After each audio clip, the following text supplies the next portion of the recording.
Hello, जय जिजाऊ मंडळी. सर्वप्रथम जिजाऊचं अभिवादन करून काय म्हणते आज आपल्या सर्वांना जिजाऊ जन्मोत्सवाच्या अनंत सदिच्छा. या निमित्ताने मंचावर उपस्थित सर्व मान्यवर, प्रामुख्याने मराठा विश्वभूषण पुरस्कार आज आपण ज्यांना प्रदान केलेला आहे आणि ज्यांनी तो स्वीकारलेला आहे असे आपले सर्वांचे लाडके युवराज छत्रपती संभाजीराजे, आपल्या जिल्ह्याचे पालकमंत्री, ज्यांनी मागचं जे काही उरलं सुरलं आहे ते आता पुढच्या काळात पूर्ण करण्याचं आपल्याला आश्वासन दिलेलं आहे. आपण त्यांच्या शब्दावर विश्वास ठेवू आणि ते लवकरच शिंगणे साहेब पूर्ण करतील असे आपले डॉक्टर राजेंद्रजी शिंगणे साहेब, उस्मानाबादचे खासदार ओमराजे निंबाळकर पहिल्यांदाच आपल्या या जिजाऊ सृष्टीवर आले. आम्ही आपलं सर्वांचं मनपूर्वक स्वागत करतो. राजे, पुढच्या वर्षी सुद्धा न बोलवता तुम्ही याल अशी मी अपेक्षा व्यक्त करतो, कारण की तसा निंबाळकरांची ही थोडीफार का होईना मला वाटतं एक मोठी जबाबदारी आहे. भोसले आणि निंबाळकर एकत्र आले तर खूप काही चांगलं होतं, हे इतिहास आम्हाला दाखवतो. आपले खासदार प्रतापराव, मंचावर उपस्थित माननीय कामाजी, त्यांची सर्व राष्ट्रीय कार्यकारिणी, भोगरे साहेब त्यांची सर्व कार्यकारिणी, स्थानिक मराठा सेवा संघ आणि सर्व कक्षांचे पदाधिकारी आणि उपस्थित सर्व बंधू आणि भगिनींनो, सर्वप्रथम मी सर्व पुरस्कार प्राप्त मंडळींचे मनपूर्वक अभिनंदन करतो. त्यांना यातून प्रेरणा मिळेल अशी एक अपेक्षा व्यक्त करतो.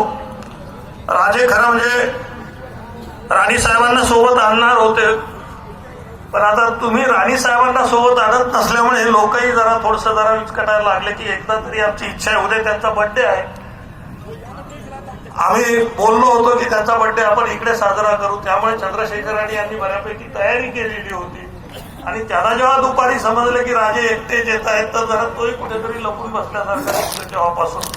तर आपण राणी साहेबांच्यासाठी उद्या आपण बर्थडे निमित्त टाळ्या वाजून त्यांचं अभिनंदन करूया आणि पुढच्या वर्षी येण्याचं आपण त्यांना निमंत्रण देऊया.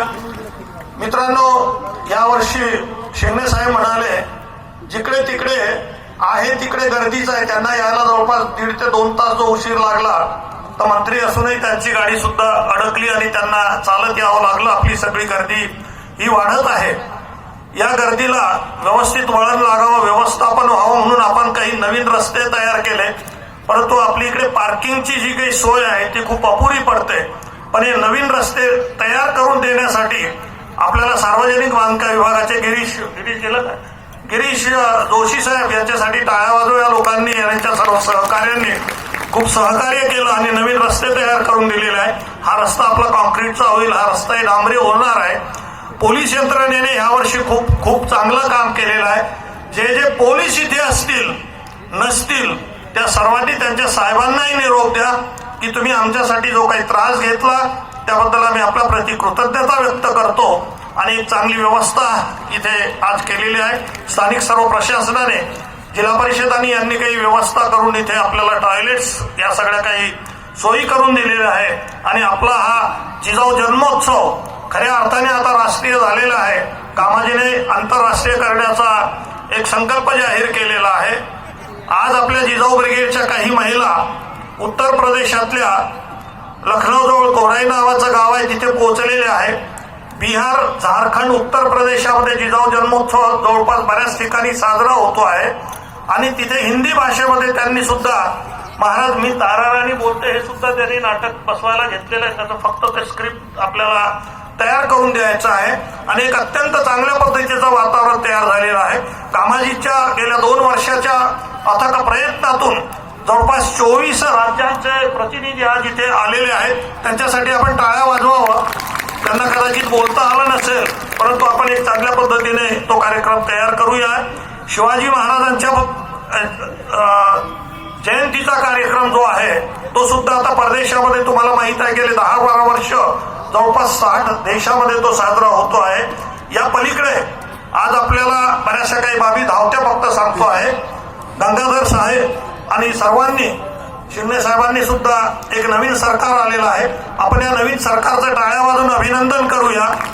त्यांना आपण काही संधी देऊया, आपले काही जे गाऱ्हाणं आहे, मांडणं आहे, त्यांच्यापर्यंत ते जाऊ शकेल. ओमराजे साहेब, तुम्ही तुमचे म्हणजे उद्धव ठाकरे हे एक अत्यंत चांगले व्यक्ती आहेत. मला वाटतं गंगाधर तू होता का आपल्या नितीन याच्याकडे, त्यांची जवळपास 12 वर्षापूर्वी 10-12 वर्षापूर्वी नितीन देसाईच्या स्टुडिओमध्ये जवळपास 6-7 तास यांच्या सोबत त्यांची चर्चा झालेली होती. एक सकारात्मक माणूस आहे. त्यांच्या आमच्या कदाचित विचारामध्ये काही बाबी थोड्याफार अडचणीच्या आल्या असतील व्यावहारिक याच्या त्याच्यामध्ये. जिजाऊ सृष्टी आणि इतर अनेक काही कामांची त्यांच्यापासून अपेक्षा आहे आणि ते चांगल्या पद्धतीचं काम करतील अशी आम्हाला एक अपेक्षा आहे.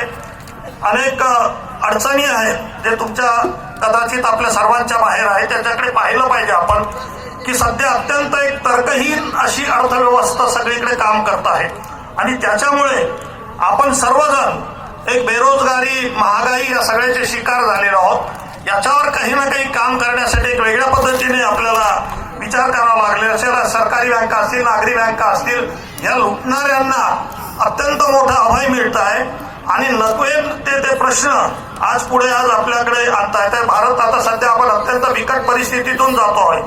मग हा ज्यावेळेस मनोज इथे काही शेर वाचत होता तर अनेक लोकांना तसं वाटलं की हे काय परिस्थिती आहे. आज NRC असेल, CAA असेल, या सगळ्या काही बाबी आहेत, या आपल्याला आज कुठेही गरजेच्या नाही. याच्याबद्दल संभ्रम आहे. एक प्रश्न सतत ओमराजे आम्हाला काही समजत नाही. लोकसभेचं ठीक आहे, राज्यसभेमध्ये बहुमत नसताना हे CAAचं बिल मंजूर झालं आणि ज्या पक्षाच्या, राजकीय पक्षाच्या राज्यसभेतल्या खासदारांनी या बिलाला सहमती दिली तो पक्ष आज याच्या विरोधात उतरलेला आहे. त्याच्यामुळे काय गौरवंदार आहे ते समजायला काही कारण नाही. परंतु जे मुस्लिम प्रामुख्याने आहे या सर्वांना माझी विनंती आहे की कृपा करून हा एक विषय केवळ तुमच्या पुरता घेऊ नका. हा तुमच्या आमच्या प्रत्येकाशी संबंधित आहे. कारण नसताना ज्या वेळेस केवळ आणि केवळ मुस्लिम मोर्चे काढतात तर त्याला पुन्हा हिंदू आणि मुस्लिम एक वळण मिळतं. जाळपोळ करण्यासाठी RSSचे लोक त्यामध्ये घुसतात. हे जरी खरं असलं तरी मोर्चे काढतो म्हणून आपल्याकडे होता. JNUचं तुम्ही पाहिलेलं आहे. नक्की कोणी काय केलेलं आहे हे सगळेचे सगळे विषय आपल्याला वेगळ्या पद्धतीने करावे लागतील, हाताळावे लागतील.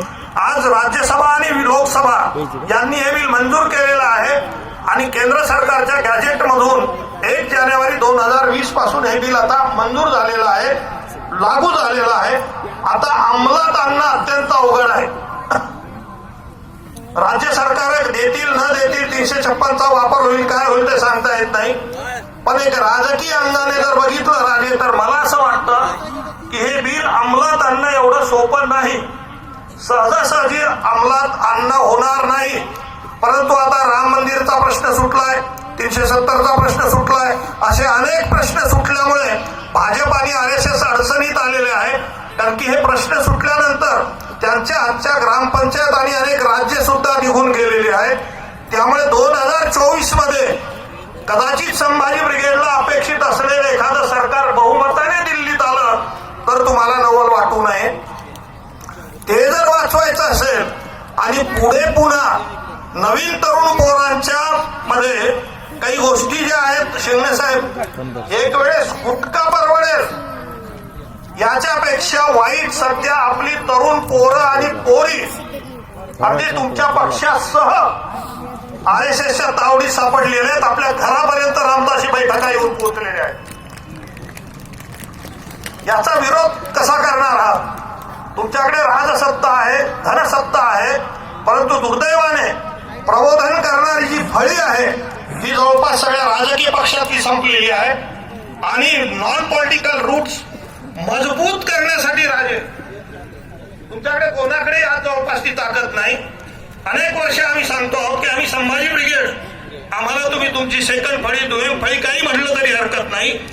परंतु 2004-2009चा जर तुम्ही बघितला वरळीचा थोडासा राजकीय बघितलं तर संभाजी ब्रिगेडनी केलेल्या 5 जानेवारीच्या पराक्रमावर राज्यात आणि केंद्रात तुमचं सरकार आलेलं होतं. तुम्ही आम्हाला थोडीशी ताकद दिली असती तर या राज्यात आणि केंद्रात कधीही भाजप आणि RSSचं सरकार आलेलं नसतं. त्यामुळे आम्हाला जवळ करा, तुम्ही गरम राहा आणि आम्हालाही गरम ठेवा, तरच या सगळ्या गोष्टी चालणार आहे. यामुळे महत्वाचा मुद्दा मी तुम्हाला सांगतो आहे की आपण आता मोर्चे काढणे, अमका करणे, जाळपोळ करणे हे चालू ठेवत असताना, करत असताना, आता जर आपल्याला केंद्रात पास झालेला, लागू झालेला कायदा बदलायचा असेल तर पहिल्यांदा सरकार बदलावं लागेल, तरच हे शक्य आहे, लक्षात घ्या पाहिजे. म्हणून लोकसभा आणि राज्यसभा ही ताब्यात घ्यावं लागणार आहे. त्या अंगाने काही विचार केला तर काही गोष्टी आहे. या देशातले अनेक प्रश्न काही नवीन आहे अशातला काही भाग नाही. आधी नॉर्थ ईस्ट पासून नॉर्थ वेस्ट पर्यंत संपूर्ण हिमालयाच्या पायथ्यापासून आपण बघितलं तर आज नॉर्थ ईस्ट मध्ये आसाम घ्या, मणिपूर घ्या, अमका घ्या, तमका घ्या, त्रिपुरातला जो प्रश्न आहे तो जगातल्या अशांततेतला सर्वात जुना प्रश्न आहे सध्या. आज तिथे RSS ला माहिती आहे, आज हे नाही ते नाही, अखंड जरी सांगत असले तरी यांना हा भारत हा अत्यंत तुकडे हे जे तुकडे घ्या म्हणतात यांना तुकडे करायचे आहे. कदाचित हेच जर सुरू राहिलं तर भारत राष्ट्रविष्ट्र म्हणून शिल्लक राहणार नाही. कदाचित पुढच्या काळामध्ये आपले जेवढे 27-28 राज्य आहेत एवढे देश झालेले दिसतील. हे RSSचं काम आहे आणि ते त्यांना करायचं आहे. हे अराष्ट्रीय आहे, अत्यंत चुकीचं आहे आणि त्या अंगाने आपल्याला काय आपण एकत्र येतो, बसतो, उठतो, परंतु ज्यावेळेस काही ना काही विषय येतो, ओबीसीचा विषय निघाला, SC ST ओपनचा विषय निघाला, दरवेळेस आपण बोलतो जाती मिटवल्या पाहिजेत, अमकं केलं पाहिजे, तमकं केलं पाहिजे. फुले शाहू आंबेडकरांचा विचार म्हणजे जाती निर्मूलन, आणि आम्ही प्रत्येक जण आपल्या जाती अत्यंत बळकट करत आहोत. आरक्षण म्हणा, इतर कुठल्या काही कारणाने म्हणा. आता राज्य सरकारने जे काही बिल मंजूर केलेलं होतं, केंद्र सरकारने SC ST ला 10 वर्षाची मान्यता त्याला मंजुरी दिली आणि त्या दिवशीच ओबीसीची जनगणना करावी ही एक मागणी केलेली आहे. मराठा सेवा संघाचा या मागणीला पूर्ण पाठिंबा आजच नाही तर आम्ही सुरुवातीपासून दिलेला आहे. परंतु ओबीसी म्हणजे काय हे सुद्धा अजून आपल्याला घ्यायला तयार नाही. नक्की मोजणी केल्यानंतर काय होईल? मराठा समाजाचा सरसकट समावेश ओबीसीत करावा ही मराठा सेवा संघाची मागणी होती की जेणेकरून मराठा समाजही ओबीसीच्या हक्कासाठी रस्त्यावर येईल. विरोध झाला. आज अनेकांच्या माध्यमातून का होईना मराठा समाजाला वेगळं आरक्षण मिळालं ते अनेकांच्या पोटात पुन्हा दुखायला लागलेलं आहे. पुन्हा ओबीसी आम्ही म्हणतो की असं कसं कसे, या सगळ्या काही समस्या आहे. आज 360च्या आसपास जाती ओबीसी मध्ये समावेश आहे. रविकांत 4-5 जाती सोडल्या किंवा 10च्या आत जाती आहेत ज्यांना प्रतिनिधित्व मिळालेलं आहे. उरलेल्या 350 जाती अशा आहेत की काही जातींची लोकसंख्या सुद्धा 350 नाही. NRCच कशाला पाहिजे? NRC नसताना सुद्धा आमचे भटके, विमुक्त, पारधी, फिरदी हे जे आहेत यांना रेशन कार्ड नाही. कुठे वन रेशन आणि वन नेशन? ज्यांना रेशनही नाही आणि नेशनही नाही त्यांना NRC कशी लावणार आहे, CAA कसं लावणार आहे, हे सगळे प्रश्न आहेत. आणि म्हणून आम्ही नेहमी व्हाईट कॉलर लोकांचा विषय घेतलेला आहे. ब्लू कॉलरचा आहे ज्यांच्या घरामध्ये काहीच नाही, या सगळ्यांचा विषय घेऊन आपल्याला वेगवेगळ्या पद्धतीने काही कुठे करावं लागणार आहे.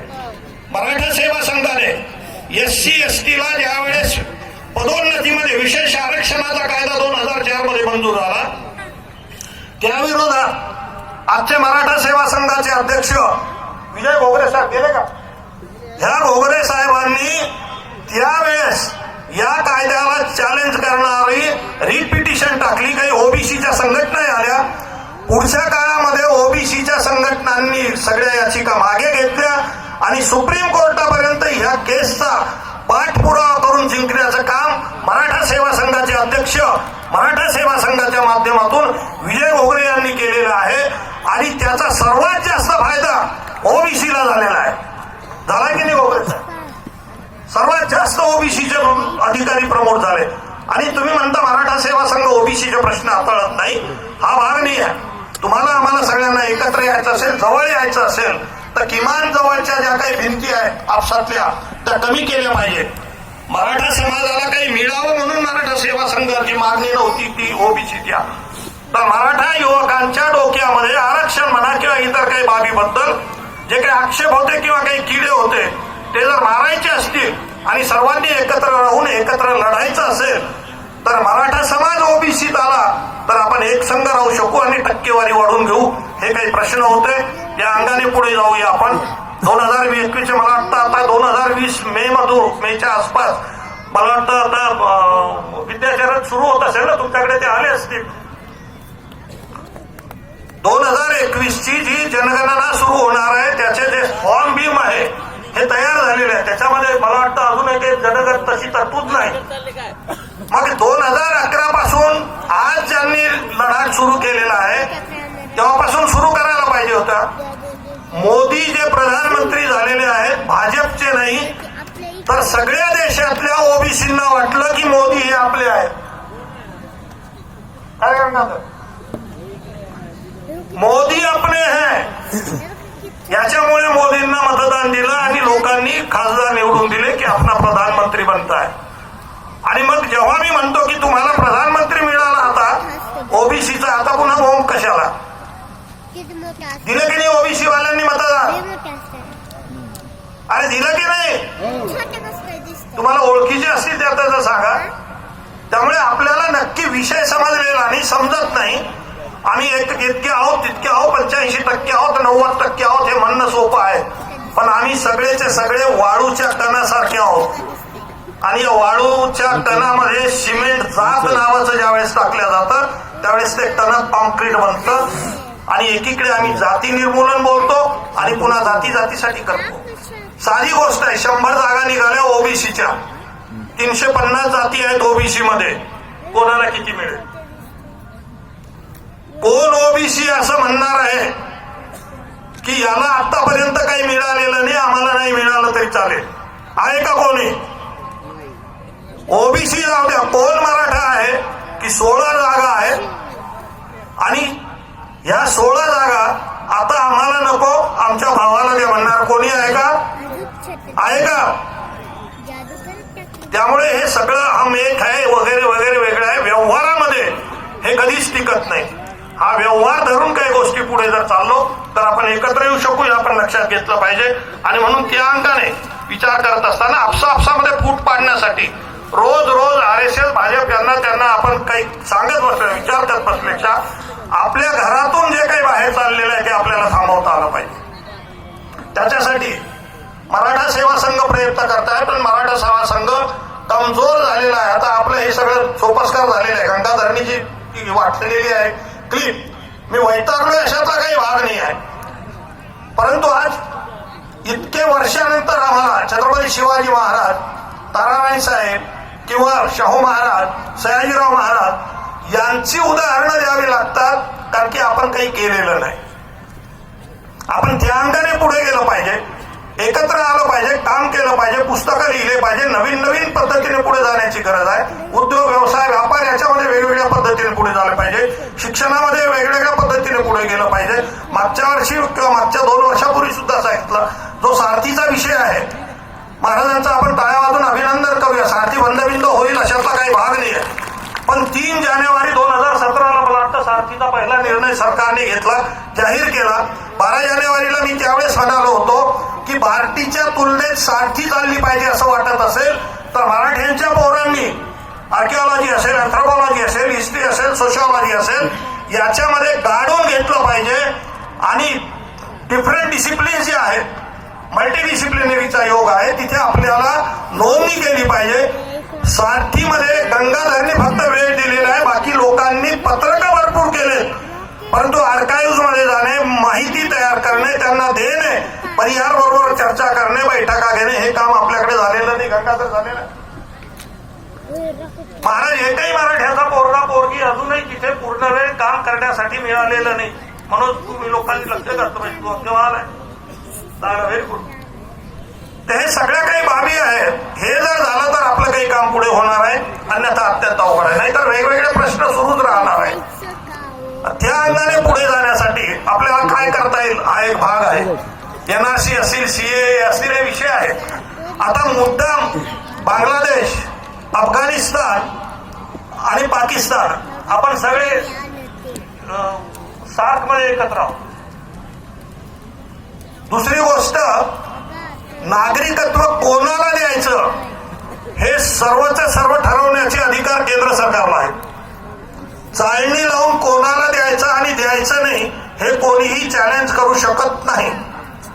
एखाद्या जरी खासदाराने किंवा पक्षाच्या बैठकीमध्ये यांनी असं ठरवलं असतं की हे बिल मंजूर करायला हरकत नाही, फक्त ते एवढंच करा की बांगलादेश, अफगाणिस्तान, पाकिस्तान या देशातून आलेल्या कुठल्याही पद्धतीच्या नागरिकांना भारताचं नागरिकत्व द्यायचं की नाही हे ठरवण्याचे सर्व अधिकार राज्य सरकारला, केंद्र सरकार वापरेल. जाती धर्म वापरण्याचं काही कारण नव्हतं, पण मुद्दाम धर्म वापरले.